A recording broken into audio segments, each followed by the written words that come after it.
ప్రభు యేసు నా రక్షకా, నొసగు కన్నులు నాకు నిరతమునే నిన్ను చూడా. ప్రభు యేసు నా రక్షకా, నొసగు కన్నులు నాకు నిరతమునే నిన్ను చూడా. అల్ఫయో నీవే, ఓమేగయో నీవే, అల్ఫయో నీవే, ఓమేగయో నీవే. ప్రభు యేసు నా రక్షక, నొసగు కన్నులు నాకు నిరతమునే నిన్ను చూడా. ప్రియుడైన యోహాను పద్మాసులో, ప్రియమైన యేసుని స్వరూపము. ప్రియుడైన యోహాను పద్మాసులో, ప్రియమైన యేసుని స్వరూపము.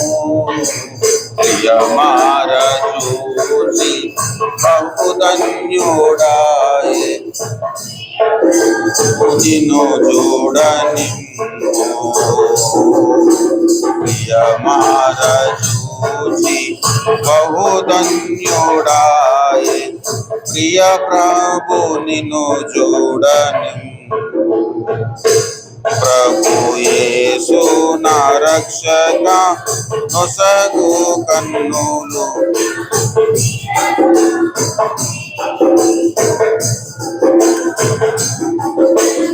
యేసు నా రక్షక, నొసగు కన్నులు నాకు నిరతమునే నిన్ను చూడా.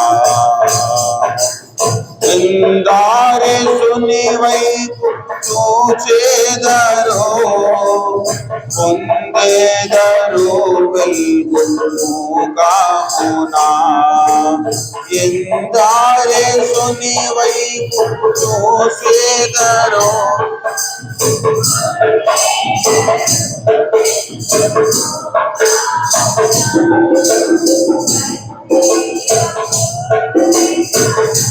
ఘోషించుచు ముందుకు పరుగెత్తెదరు. సంధియంబులేక సంతోషించు ముందుకు పరుగెత్తెదరు. ప్రభు యేసు నా రక్షక, నాకు నిరతమునే నిన్ను చూడా. యేసు నా రక్షక, నొసగు కన్నులు నాకు నిరతమునే నిన్ను చూడా. కంటికి కనబడ నీవెన్నియో, చెవికి వినబడ నీవెన్నియో.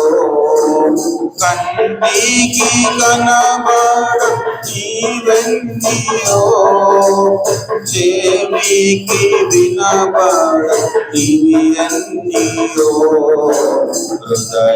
హృదయాగోచరము కాని వెన్నియో, సిద్ధపరచితివ నాకై. హృదయాగోచరము కాని వెన్నియో, సిద్ధపరచితివ నాకై. ప్రభు యేసు నా రక్షక, నొసగు కన్నులు నాకు నిరతమునే నిన్ను చూడా. ప్రభు యేసు నా రక్షక, నొసగు కన్నులు నాకు నిరతమునే నిన్ను చూడా. హల్లెలూయా. దేవునికి స్తోత్రం. హల్లెలూయా. మంచిది పిల్లరా. దానియేలు ప్రవచన గ్రంథము ఒక చిన్న మాట, ఒక 5 నిమిషాలు మాత్రమే 5-10 నిమిషాల్లో నేను ముగించేస్తాను పిల్లరా. దానియేలు ప్రవచన గ్రంథము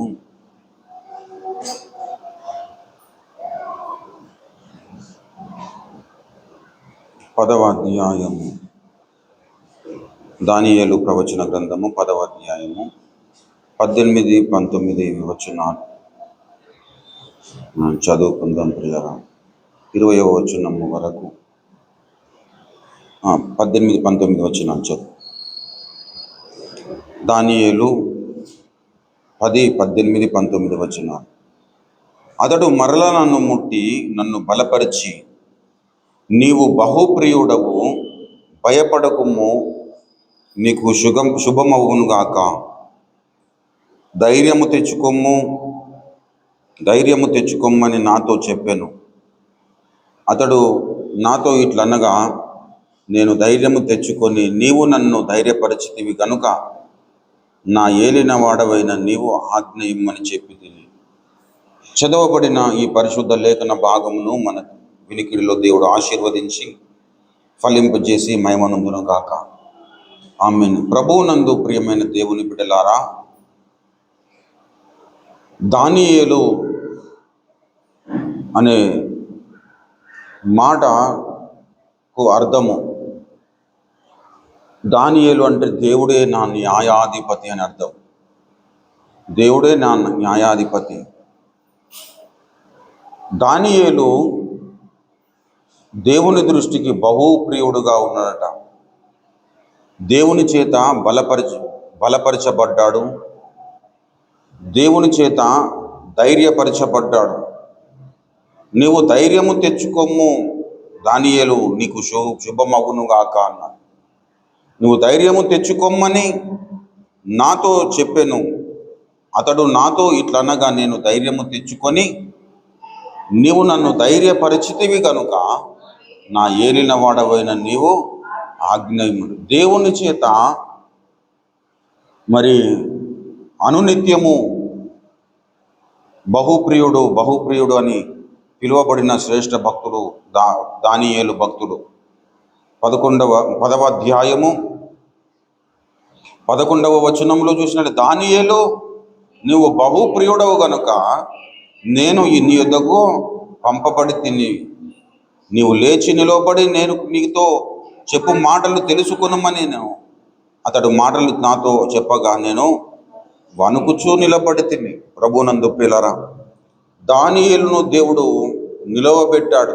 లేచి నిలవబడి నేను చెప్పు మాటలు తెలుసుకునమన్నప్పుడు ఆయన వణుకుచూ నిలబడ్డాడు. నిలబడడానికి దేవుడే అతనికి సహాయము చేశాడు. నువ్వు బహుప్రియుడవు అని చెబుతా ఉన్నాడు. దయచేసి మరి అదేవిధంగా 9వ అధ్యాయము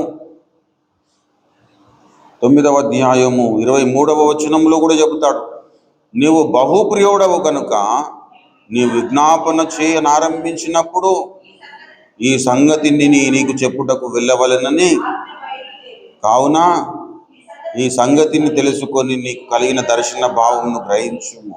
హల్లెలూయా. అంటే దానియేలు భక్తుడు, విజ్ఞాపనకర్తగా మనకి ఇక్కడ కనబడుతూ ఉన్నాడు. దానియేలు బహుప్రియుడవు, నువ్వు దేవునికి బహుప్రియుడుగా దానియేలు ఉన్నాడు. ఎందుకు అంటే దానియేలు మనుషుల దృష్టి మీద తన మనసును కేంద్రీకరించలేదు. దేవుడే నా న్యాయాధిపతి అనుకున్నాడు. మనుషులు ఏమని అనుకుంటారు? మంచి అనుకుంటారు, చెడ్డ అనుకుంటారు. అది కావాల్సింది అది కాదు. నాకు నీ దృష్టికి నేను యోగ్యునిగా ఉన్నానా లేదనేది కావాలి. నీ దృష్టికి నా జీవితం ఎలా ఉంది?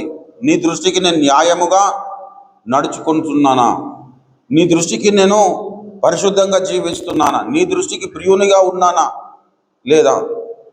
మనుషులు పై రూపమును లక్ష్య పెడతారు, కానీ నీవు హృదయమును లక్ష్య పెడతావు గనక నీవు లక్ష్య పెడుతున్న హృదయమును నీ ఎడల మరి కరెక్ట్గా ఉందా లేదా అని నిరంతరము పరీక్షించుకుంటూ దేవుని సన్నిధానములో ప్రతికూలమైన పరిస్థితుల్లో కూడా దేవుని సన్నిధానంలో మోకరించినటువంటి ధన్యజీవుడు దానియేలు భక్తుడు. పిల్లరా, విశ్వాస జీవిత యాత్రలో ప్రతి వ్యక్తి ఒక దానియేలు కావాలి.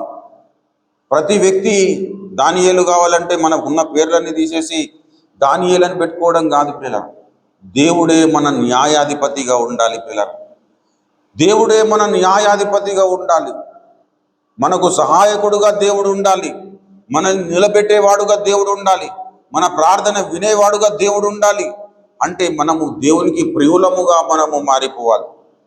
దేవుడు చెబుతా ఉన్నాడు, దానియేలు నీవు బహుప్రియుడవని.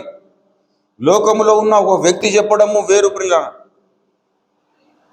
కానీ దేవుడు సర్వ సృష్టికి కారణభూతుడు, విశ్వమును సృజించిన వ్యక్తి, శూన్యంలో ఈ భూమిని వేలాడదీసిన వ్యక్తి దానియేలు మీద దృష్టి పెట్టి చెప్తున్న మాట ఏంటంటే, నువ్వు బహుప్రియుడవు, నువ్వు ధైర్యము తెచ్చుకోము అంటున్నాడు. అంటే ధైర్యము తెచ్చుకోము అంటున్నంటే ధైర్యం బలహీనపడే గడియలు ఉన్నాయని అర్థము. పిరికి వాళ్ళముగా మారిపోయే ప్రమాదం ఉన్నదని అర్థం. కాబట్టి నువ్వు ధైర్యవంతుడవు కావాలి, నువ్వు బలవంతుడవు కావాలి. బహుప్రియుడవు ఉన్నటువంటి దానియేలు నువ్వు ధైర్యము తెచ్చుకోమంటున్నాడు. దేవుని యొక్క మాటలు మనము చేపట్టాలి అంటే మనకు ధైర్యం కావాలి. ప్రభునందు ప్రియులారా, అటువంటి ధైర్యమును కనపరిచిన మరి శ్రేష్ఠ భక్తుడు ఈ దానియేలు ప్రియులారా. దయచేసి దానియేలు ప్రవచన గ్రంథము దయచేసి 6వ అధ్యాయంలోనికి మీరు వచ్చినట్లయితే దానియేలు యొక్క వ్యక్తిత్వము మనం చూస్తాం. ఇక్కడ మొదటి వచనంలో, తన రాజ్యం అంతటి పైన అధిపతులుగా ఉండుటకై 120 మంది అధిపతులను నియమించుటకు దర్యావేషునకు ఇష్టమయ్యను. వారిపైన 3 ప్రధానులుగా నియమించెను. ఆ 3 దానియేలు ముఖ్యుడు. హల్లెలూయా. 3వ వచనంలో చూసినట్లయితే, ఈ దానియేలు శ్రేష్టమైన బుద్ధి గలవాడై ప్రధానులలోను అధిపతులలోను రాజ్యం అంతటి మీద అతన్ని నియమింపవలనని రాజు ఉద్దేశించెను. ప్రభునందు ప్రియులారా, దానియేలుకున్నటువంటి మరి శ్రేష్టమైన గుణములు చూసినట్లయితే, దానియేలును దర్యావేషు తన రాజ్యము మీద ప్రధానులుగా నియమించడానికి ఎన్నుకోబడిన 3లో ఈ దానియేలు ప్రముఖుడు అని రాయబడి ఉంది, ముఖ్యుడు అని రాయబడి ఉంది. ఈ దానియేలు ఎలా ముఖ్యుడైనాడు? అతి శ్రేష్టమైన బుద్ధి గలవాడై ప్రధానులలోనూ అధిపతులలోనూ ప్రఖ్యాతి నొందిన వాడై ఉండెను గనుక రాజ్యం అంతటి మీద అతనిని నియమింపవలనని రాజునకు ఉద్దేశము కలిగింది. ప్రభునందు ప్రియులారా, అదేవిధంగా అక్కడ చూసినట్లయితే 4వ వచనం, అందుకు ఆ ప్రధానులను అధిపతులను రాజ్యం పాలన విషయములో దానియేలు మీద ఏదైనా ఒక నింద మోపవలనని ఉండి తగిన హేతువు కనిపెట్టుచుండిరి. కానీ దానియేలు నమ్మకస్తుడై, హల్లెలూయా, దానియేలు ఎటువంటి వాడట? నమ్మకస్తుడు. 3వ వచనంలో అతి శ్రేష్టమైన బుద్ధి గలవాడు. ప్రభునందు ప్రియులారా, దానియేలు దేవుని దృష్టికి బహుప్రియుడుగా ఎలా మారినాడంటే అతి శ్రేష్టమైన బుద్ధి గలవాడు. అంటే సుబుద్ధి కలిగిన వాడు. మరి ఈ మాట అతి శ్రేష్టమైన బుద్ధి, సుబుద్ధి కలిగిన వాడని దావీదును గురించి కూడా దేవుడు ప్రశంసిస్తాడు. మొదటి సమూయేలు గ్రంథము 18వ అధ్యాయంలోనికి మనం వచ్చినట్లయితే అక్కడ చెబుతాడు, 5వ వచనము, దావీదు సౌలు తనను పంపిన చోట్లకెళ్ళను పోయి సుబుద్ధి కలిగి పని చేసుకొనుచు వచ్చెను గనుక సౌలు యోధుల మీద అతన్ని నియమించెను.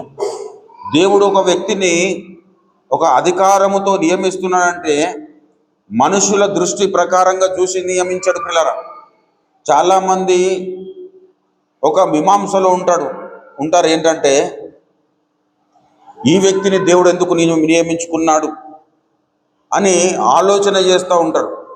కానీ దేవుడు ఒక వ్యక్తిని నియమించుకున్నాడంటే తన పని కొరకు, తన ఉద్దేశము కొరకు దేవుడు ఒక వ్యక్తిని నియమించుకున్నాడంటే తప్పకుండా మనుషుల కోణములో ఆయన చూడాడు పిల్లరా, దైవిక కోణంలో ఆయన చూస్తాడు.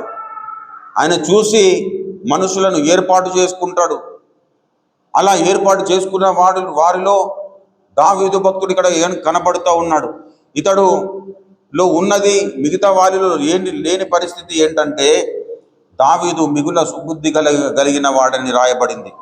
దావీదు మిగుల సుబుద్ధి కలిగి పని చేసుకొనుచు వచ్చెను గనుక అతడు సౌలు యొక్క సేవకుల మీద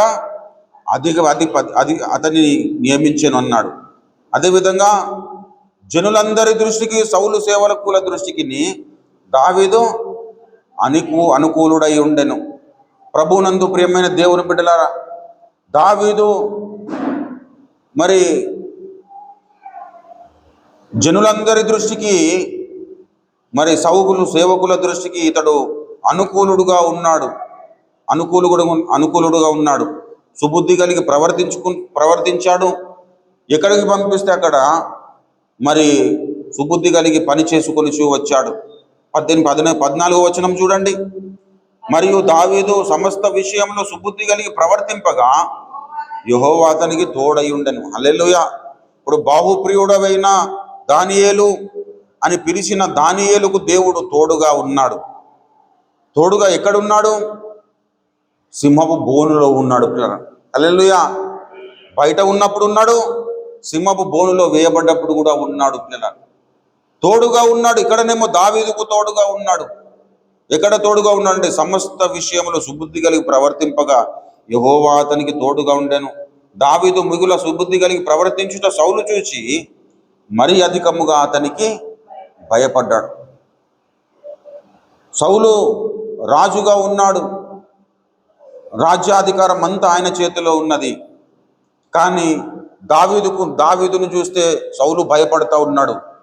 కారణం ఏంటంటే ఇతనిలో ఉన్నటువంటిది శ్రేష్టమైన బుద్ధిని చూసి, సుబుద్ధిని చూసి మరి సౌలు భయపడుతూ ఉన్నాడు.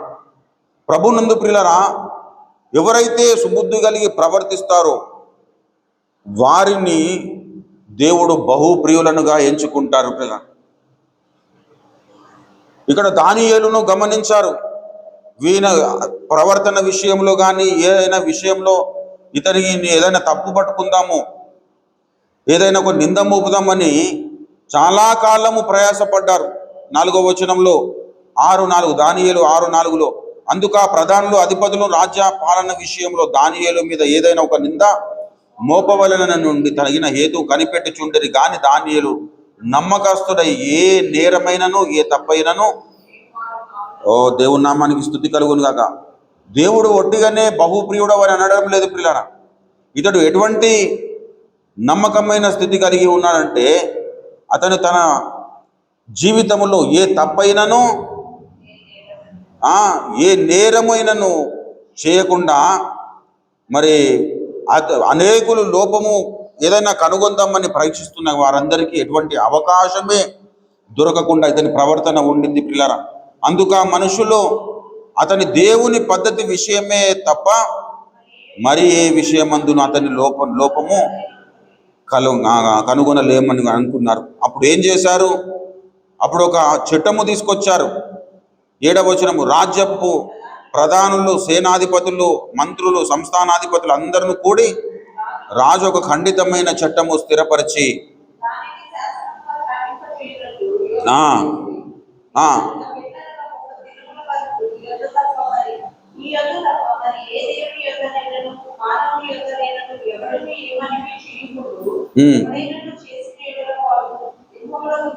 ఎవరైనాను ప్రార్థన చేస్తే వారు సింహపు బోనులో పడవేయబడతారని ఒక చట్టము తీసుకొచ్చారు.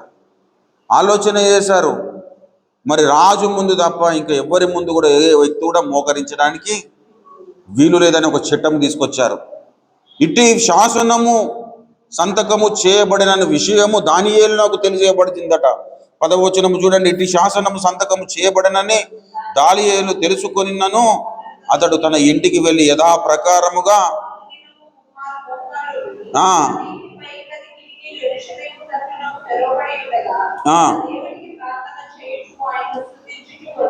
చూడండి పిల్లల, శాసనము చేయబడినప్పటికీ ఆయన భయపడలేదు. పిల్లల, శాసనము చేయబడినప్పటికీ ఆయన ఏమాత్రము దానిని లక్ష్యము చేయలేదు.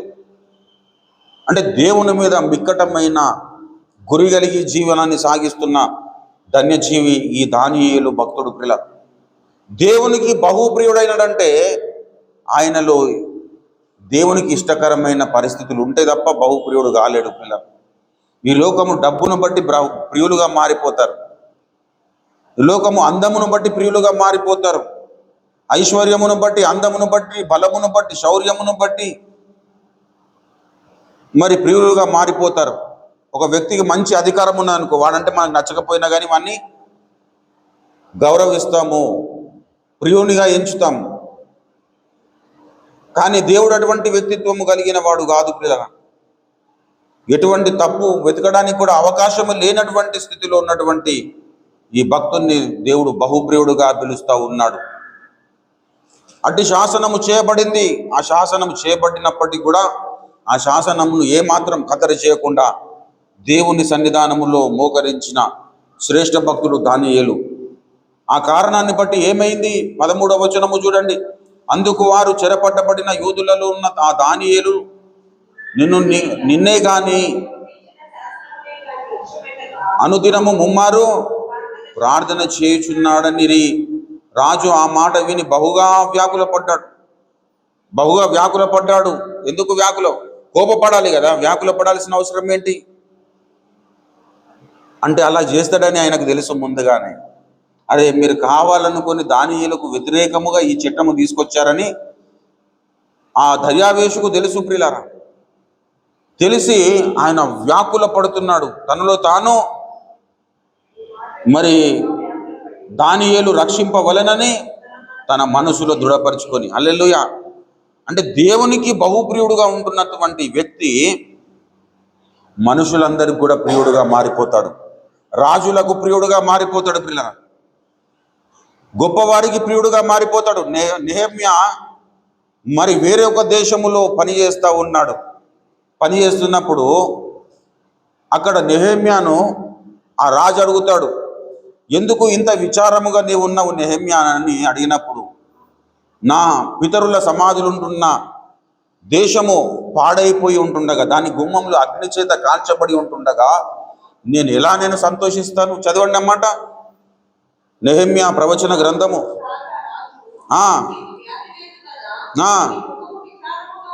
నువ్వెందుకు విచారముగా ఉన్నావు నెహెమ్యా అని అడుగుతున్నాడు.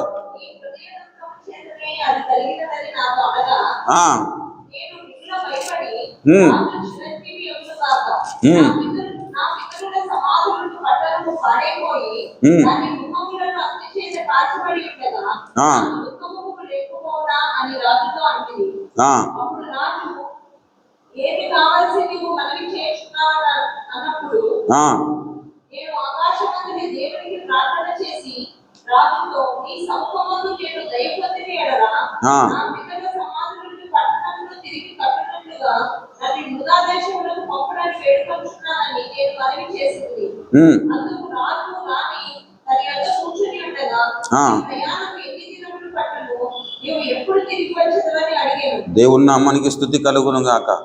ప్రభునందు ప్రియులారా, అన్య దేశములో ఉన్నాడు కానీ ఆయన దృష్టి అంతా ఎక్కడ ఉన్నది? యెరూషలేము మీద ఉన్నది ప్రియులారా. అక్కడనే యెరూషలేములో అనేక మంది ఉన్నారు. యెరూషలేము పాడైపోయింది, పట్టించుకోలేరు ప్రియులారా. కానీ ఎక్కడనో ఉన్నటువంటి నెహెమ్యా తన పితరులుండు సమాధులుండు పట్టణము విషయములో జాగరూకత వహించాడు. అట్టి కారణాన్ని బట్టి నెహెమ్యా మరి తన ప్రజల విషయంలో, అన్ని విషయంలో మరి న్యాయమైన పద్ధతిని అనుసరించి నడుచుకున్నాడు. క్రైస్తవ విశ్వాస జీవితంలో మనము ఎప్పుడైతే దేవునికి ప్రియులముగా మారుతామో అప్పుడు ఆటోమేటిక్గా అనేకుల దృష్టి కూడా మనము ప్రియులముగా మారుతాం. అంటే కొంతమంది విమర్శించే వాళ్ళు కూడా ఉంటారు ప్రియుల. యోహాను పుట్టినందుకు అనేకులు సంతోషించారట. అనేకులు సంతోషించారంటే అందరు సంతోషించారని కాదు కదా. అనేకులు సంతోషించారంటే దేవునికి భయపడే వారందరూ తప్పకుండా సంతోషిస్తారు. ఇక్కడ దానియేలును విషయంలో జరిగిన సంఘటనను బట్టి రాజు వ్యాకుల పడుతున్నాడు. అతను ఏ విధంగానైనా రక్షించాలని ఆయన ప్రయత్నం చేస్తూ ఉన్నాడు. తన మనసును దృఢపరుచుకొని సూర్యుడు అస్తమించే వరకు అతని విడిపించుటకు ప్రయత్నము చేశాను. చూడండి పిల్లల, ఆ 16వ వచనము చూడండి. అంతటా రాజు ఆజ్ఞయ్యగా బండ్రౌతులు దానియేలు పట్టుకొని పోయి సింహముల గోడలు పడద్రోసిరి. పడద్రోయగా రాజు, నీవు అనుదినము తప్పక సేవించుచున్న. హల్లెలూయా. అంటే మనుషుల నుండి ఎటువంటి సాక్ష్యం పొందుకుంటున్నాడు? నీవు అనుదినము తప్పక సేవించుచున్న దేవుడు. హల్లెలూయా. ఈనాడు క్రైస్తవులను బట్టి అన్యజనులు చెప్పగలుగుతున్నారు ఈ మాట. అనుదినము తప్పక నీవు సేవించుచున్న దేవుడు నీకు సహాయం మగునుగా కానీ చెప్తున్నారా? కానీ ఆనాడు దర్యావేషు రాజు దానియేలుతో చెబుతున్న మాట చూడండి. అనుదినము నీవు సేవించుచున్న నీ దేవుడే నేను రక్షించునని దానియేలుతో చెప్పాను. 18వ వచనం, అంతటా రాజు తన నగరునకు వెళ్ళి ఆ రాత్రి అంతా ఉపవాసం ఉండి నాట్య వాయిద్యములను జరగనీయలేదు. అతనికి నిద్ర పట్టకపోయింది. ప్రతిరోజు రాత్రి రాజగృహంలో మరి నాట్య వాయిద్యాలు, అనేకమైన పరిస్థితులు ఉంటాయి. కానీ ఆ రోజు రాజు మాత్రం అవన్నిటిని అలవాటు చేయలేదు. తాను ఉపవాసం ఉన్నాడు. దానియేలు కొరకు ఉపవాసం ఉండి నాట్య వాయిద్యములు జరగనీయలేదు. అతనికి నిద్ర పట్టలేదు. తెల్లవారుజామున వేగిరమే లేచి సింహపు దగ్గరకు వచ్చి త్వరపడిపోయాను. అంతటా అతడు దగ్గరికి రాగానే దుఃఖ స్వరముతో దానియేలు అని పిలిచి, జీవము గల దేవుని సేవకుడవైన దానియేలు, హల్లెలూయా, రక్షింపగలిగినా అని అతను అడిగాను. చూడండి, దేవుని ప్రియులకు మరి లోకము కూడా ప్రియులుగా మారిపోతారు. లోకమునకు ప్రియులముగా మనము తయారు కావాలని ప్రయాసపడితే మనము దేవునికి ప్రియులము ఏనాటికి కాలేము. అందుకే పౌలను అన్నాడు గలతీ పత్రిక 1వ అధ్యాయం 10వ వచనములో, నేను మనుషులను సంతోషపెట్టు కోరు వాడనైతే దేవుని దాసుడను కాకయే పోదునన్నాడు. ఇక్కడ దానియేలు, అనుదినము నీవు సేవించున్న దేవుడు నిన్ను రక్షించగలిగేనా అని అన్నప్పుడు వెంటనే దానియేలు, రాజు చిరకాలము చిరంజీవి అగునుగాక, నేను నా దేవుని దృష్టికి నిర్దోషిగా కనపడితిని గనుక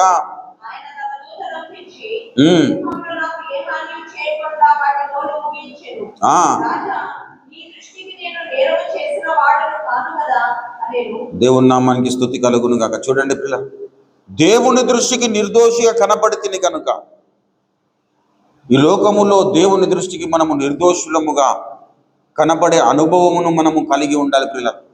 దేవుని దృష్టికి మనము నిర్దోషులముగా నడుచుకుంటే తప్పకుండా దేవుడు ఎటువంటి సింహపు బోనులైనా సరే వాటి నుండి దేవుడు మనల్ని విడిపిస్తాడు, తప్పిస్తాడు. బోనులు ఉంటాయి, సింహపు బోనులు ఉంటాయి. సింహపు బోను లాంటి పరిస్థితులు మన జీవితంలోకి వస్తాయి. కానీ అవన్నీ మనకి ఏమి చేయలేవు. సింహాలు మనకి ఏ హాని చేయలేవు. కారణం ఏంటంటే దానియేలు లాగా మనము నిర్దోషులమైతే, హల్లెలూయా, సుబుద్ధి కలిగి ప్రవర్తిస్తే, ఎవరు కూడా తప్పు మోపడానికి అవకాశమే లేని పరిస్థితిని మనం క్రియేట్ చేసుకున్నట్లయితే దేవుడు తప్పకుండా సింహపు నోల నుండి దేవుడు మనల్ని తప్పిస్తాడు. ఈ కడవరి కాలములో దానియేలు లాంటి వ్యక్తిత్వము ప్రతి క్రైస్తవ విశ్వాసికి అవసరము. ప్రియులారా, ప్రభువు రాకడ సమీపముగా ఉన్నది. దుష్టుడైన అపవాది వాడు సంఘము మీద తిరుగుబాటు చేస్తాడు. సంఘము మీద తిరుగుబాటు చేసి పరిశుద్ధులను వాడు శోధించుటకు వానికి అధికారం ఉన్నది కనుక వాడు శోధించడానికి మన దగ్గరికి వచ్చి మనల్ని శోధించినప్పుడు మనము దేవుని దృష్టికి నిర్దోషులముగా కనబడితే వాడు పెట్టిన బోనులలో మనం ఎక్కడ కూడా చిక్కుకున్న ప్రమాదం ఉండకుండా దేవుడే మనల్ని కాపాడుతాడు. సింహపు నోలను మోయించిన దేవుడు, దుష్టుడు మనకు ఏ హాని చేయకుండా మనల్ని కాపాడుతాడు.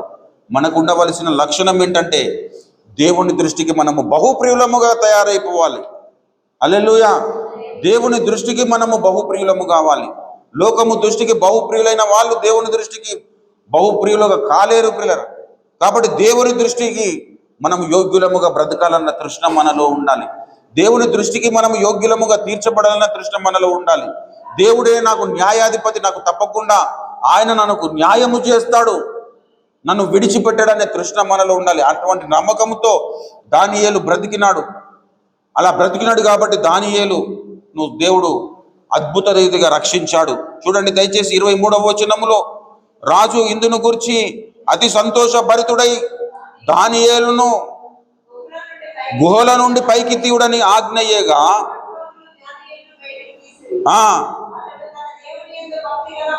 అతడు తన దేవుని యందు భయభక్తులు గలవాడైనందున అతనికి ఏ హానియో కలుగలేదు. హల్లెలూయా. దేవుని యందు భయభక్తులు కలిగిన వాడైనందున అతనికి ఏ హాని కలుగలేదట. మొదటి ఉపదేశంలో మనం చెప్పుకున్నాం, దేవుని యందు సంతోషించడం మాత్రమే కాదు, దేవుని యందు మనము భయభక్తులు కలిగి ఉన్నప్పుడు మనకు ఏ హాని కలగకుండా దేవుడు మనల్ని కాపాడుతాడు. అంటే హాని చేయాలని అనేకులు పూనుకుంటారు, కానీ ఏ హాని కలగకుండా దేవుడు మనల్ని తప్పిస్తాడు. దేవుడే మనల్ని రక్షిస్తాడు. ఈ కడవరి కాలములో ప్రియులారా, మనమందరము దేవుడే నా న్యాయాధిపతి అనుకొని జీవించాలి. ఎవరు తప్పు తీర్పు తీర్చినా పర్వాలేదు, దేవుడు నాకు తప్పకుండా న్యాయం చేస్తాడనే తృష్ణ మనలో ఉండాలి.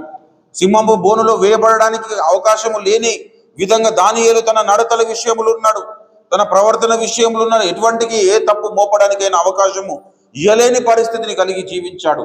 అయినప్పటికీ సింహపు బోనులో వేయబడ్డాడు. సింహపు బోనులో ఎవరిని వేస్తారంటే తప్పు చేసిన వారిని వేస్తారు. ఇక్కడ దానియేలు ఏమంటున్నాడు, రాజా నీ దృష్టికి నేను ఏ తప్పు చేయలేదు కదా అంటున్నాడు. ప్రభునందు పిల్లలు, అటువంటి పరిస్థితిని మనం క్రియేట్ చేసుకున్నాలి. అటువంటి పరిస్థితిని మనం క్రియేట్ చేసుకున్నప్పుడు దేవుడు మనకు తప్పకుండా తోడుగా ఉంటాడు. దయచేసి మనకు తోడుగా ఉండడం మాత్రమే కాదు, మనల్ని ఎవరైతే నిందిస్తారో, మన మీద ఎవరైతే నిందలు మోపుతారో, మనలకు వ్యతిరేకంగా ఎవరైతే ప్రయత్నాలు చేస్తారో, మనం మీకు ఆరోగ్యంగా ఉండకుండా, మనం ఆర్థికంగా మరి దెబ్బైపోయే విధంగా, మనము అనేక విధాలుగా పీడింపబడే విధంగా, అనేక రోగాల చేత పీడింపబడే విధంగా ఎవరైతే ఆలోచన చేస్తారో మనకు విరోధముగా, వారందరి జీవితాలను దేవుడే నాశనం చేస్తాడు. మనం పూనుకోవాల్సిన అవసరం లేదు ప్రియులారా, దేవుడే ఆ పరిస్థితి చేస్తాడు. దయచేసి 24లో చూడండి, రాజు ఆజ్ఞయ్యగా దానియేలు మీద నింద మోపిన ఆ మనుషులను వారు తోడుకొని వచ్చి సింహపు గుహలో పడద్రోసిరి, వారిని, వారి కుమారులను, వారి భార్యలను పడద్రోసిరి. చూడండి పిల్లలు, మనకు విరోధముగా ఎవరైనా ఆలోచన చేస్తున్నారంటే దాని మీద మనం మనసు నిలపాల్సిన అవసరం లేదు, దేవునికి అప్పగించుకోవాలి. దానియేలు అలా అప్పగించుకున్నాడు. దానియేలును సింహబోనులో వేస్తున్నప్పుడు అడిగాడా, నన్ను ఎందుకు సింహబోనులో వేస్తున్నారని? అడగలేదు. ఏ తప్పు నా మీద, నేను ఏ తప్పు చేయలేనని తాను రుజువుపరుచుకోలేదు. డైరెక్ట్గా సింహబోనులోకి వెళ్ళిపోయాడు. కానీ సింహంలో నోళ్ళు దేవుడే మోయించాడు, దేవుడే సహాయం చేశాడు దానియేలుకు. కానీ ఇక్కడ దానియేలు మీద నింద మోపిన వారి బ్రతుకులు ఎలా అయిపోయినాయి అంటే, వారి మాత్రమే కాదు, వారి పిల్లలు, వారి భార్యలు అందరిని తీసుకుపోయేసి ఆ సింహ బోన్లో వేశారు. అందుకే లోకంలో ఒక సామెత ఉన్నది, ఎవరిలో ఇతరుల కొరకు మన గుంట తవ్వితే ఆ గుంటలో మనమే పడే పరిస్థితి ఏర్పడుతుంది. యోసేపును గుంటలో వేశారు, కానీ అన్నలే గుంటలో పడిపోయిన పరిస్థితి ఏర్పడింది. యోసేపేమో బయట ఉన్నాడు, అధికారిగా ఉన్నాడు. అలాంటి పరిస్థితి దేవుడు తప్పకుండా మనందరి జీవితాల్లో కలుగజేస్తాడు. పిల్లారా, మనము నమ్మకంగా ఉండాలి, మనము దేవునికి ప్రియులముగా ఉండాలి, మనము దేవుని దృష్టికి నిర్దోషులముగా ఉండాలి.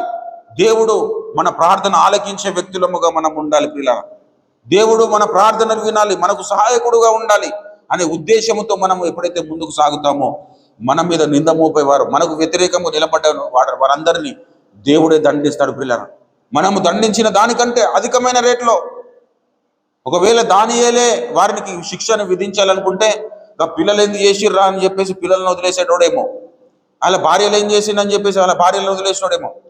కానీ దేవుడు అలా చేయలేదు.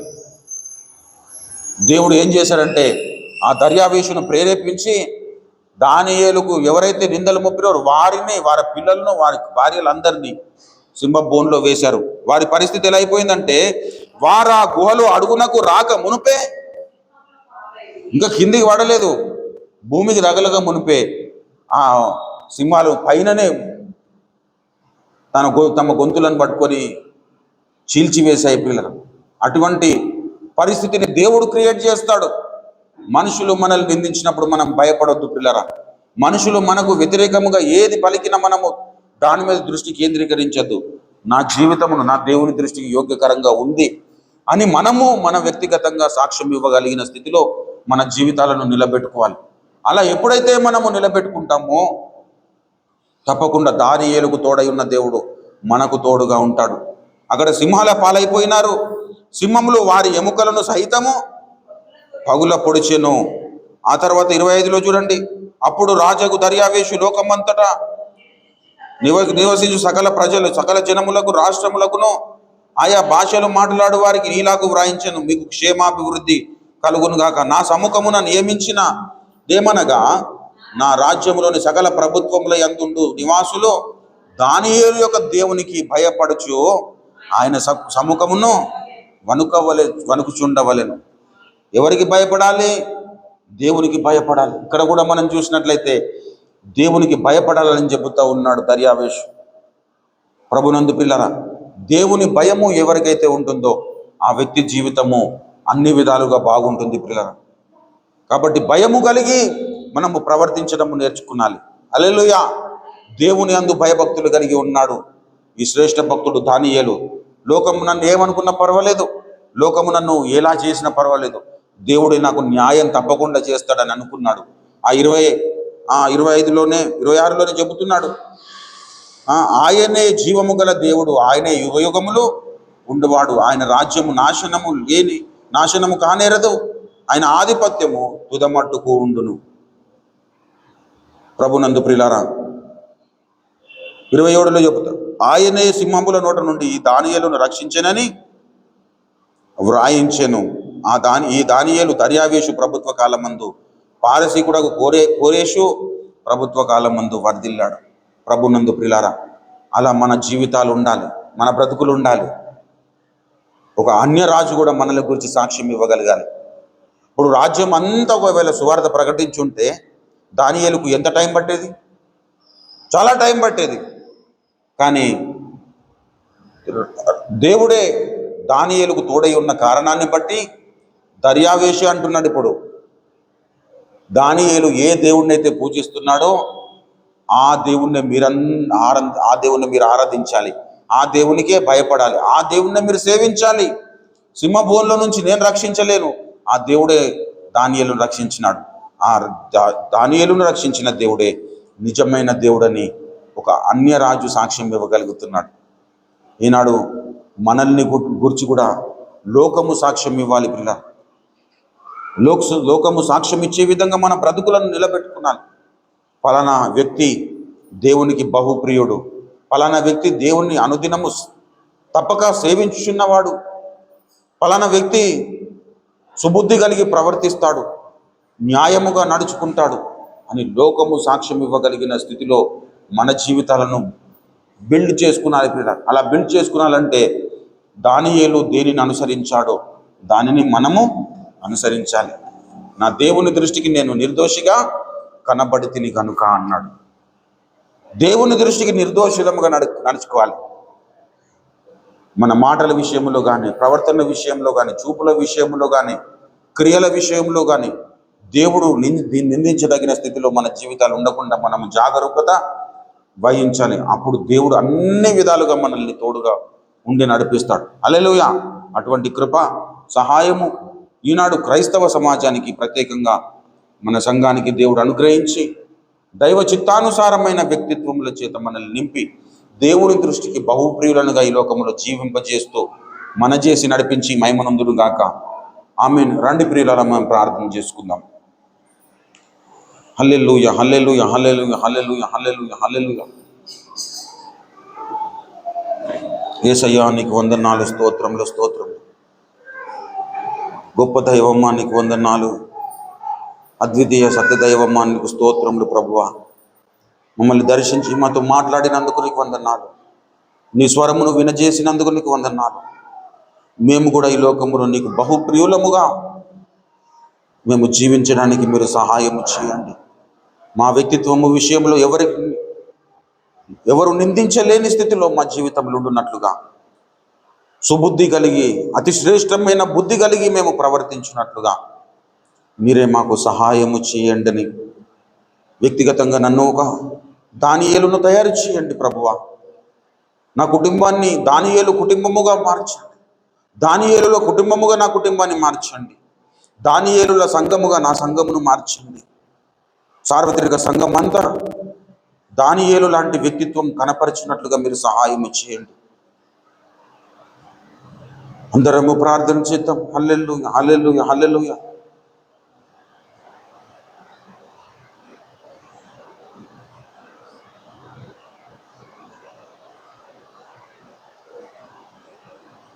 యేసయ్యా నీకు వందనాలు, స్తోత్రములు ప్రభువా.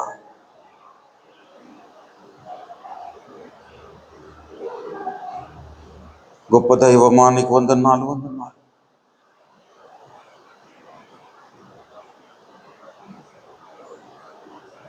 పెంట కుప్పల నుండి దీనుల పైకి లేపు ప్రభుడవు నీవే. పెంట కుప్పల నుండి దీనుల పైకి లేపు ప్రభుడవు నీవే. గర్వమనచి గద్దెలు దించి కనులనైనా వేపవగటి. గర్వమనచి గద్దెలు దించి కనులనైనా మేపవగటి.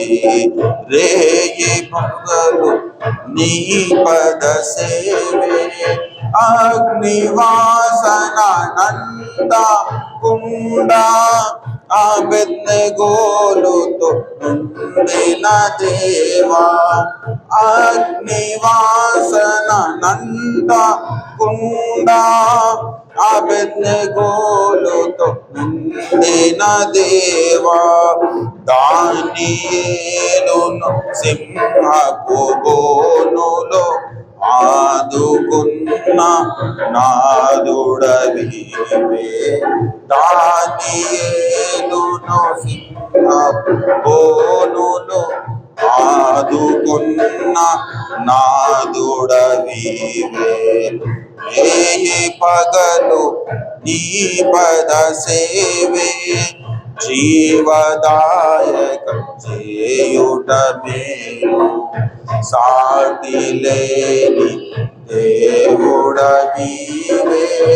నాదు కోట కొండయు నీవే. సాటి లేని దేవుడవీవే. నాదు కోట కొండయు నీవే. రేయి పగలు నీ పద సేవే. ప్రేమ కలిగిన మా ప్రియ పరలోకపు తండ్రి, జీవము కలిగిన మా మిక్కిలి గొప్ప దైవము నీకు వందనాలు. నీ మహాకృప చేత నా తండ్రి నాయన, దున్నబడిన మా హృదయ క్షేత్రములలో విస్తారమైన ఫలములు ఇచ్చే మంచి పంటను నాటినందుకు నీకు వందనాలు. మేము ఈ లోకములో నీవే మా న్యాయాధిపతిగా మేము ముందుకు సాగున్నట్లుగా మీరు సహాయము చేయండి. కన్న తండ్రి, దానియేలులనుగా మమ్మల్ని మార్చండి. దానియేలుకు ఇచ్చినటువంటి ప్రభువా అతి శ్రేష్టమైన బుద్ధి నాయన మాకును అనుగ్రహించండి. దానియేలు ఏ విధంగానైతే నీ దృష్టికి నిర్దోషిగా నడుచుకున్నాడు, సౌలు సేవకులందరి దృష్టికి దావీదు ఏ విధంగానైతే సుబుద్ధి కలిగి నడుచుకున్నాడు, అటువంటి బుద్ధిని ప్రభువా మాకు అనుగ్రహించండి. దావీదు లాంటి వ్యక్తిత్వము, దానియేలు లాంటి వ్యక్తిత్వము మేము కలిగి ఈ లోకములో ప్రభువా నీ ప్రతిబింబాలుగా జీవించడానికి, నీ నామమును గొప్ప చేయడానికి, నీ నామము మా ప్రవర్తన ద్వారా మా ద్వారా ప్రభువా నా తండ్రి విస్తరించినట్లుగా మా బ్రతుకులుండునట్లుగా మీరు సహాయము చేయండి. నాయన నిందలకు భయపడకుండా ప్రభువా ప్రతి పరిస్థితిని నాయన నీకు అప్పగించుకున్న వారమై ప్రభువా నీవే మాకు న్యాయము తీర్చివాడవని నీ మీద నా తండ్రి ప్రభువా భారము వేసి మేము ముందుకు సాగునట్లుగా మీరు సహాయం చేయండి. నీ చిత్తానుసారమైన జీవితంలో జీవించడానికి మీరు కృప చూపండి. కన్న తండ్రి నీకు వందనాలు, స్తోత్రములు ప్రభువా. ఈ కడవరి కాలంలో మేముంటుండగా దానియేలుకున్నటువంటి విశ్వాసమును మాకును ఇవ్వండి. కన్న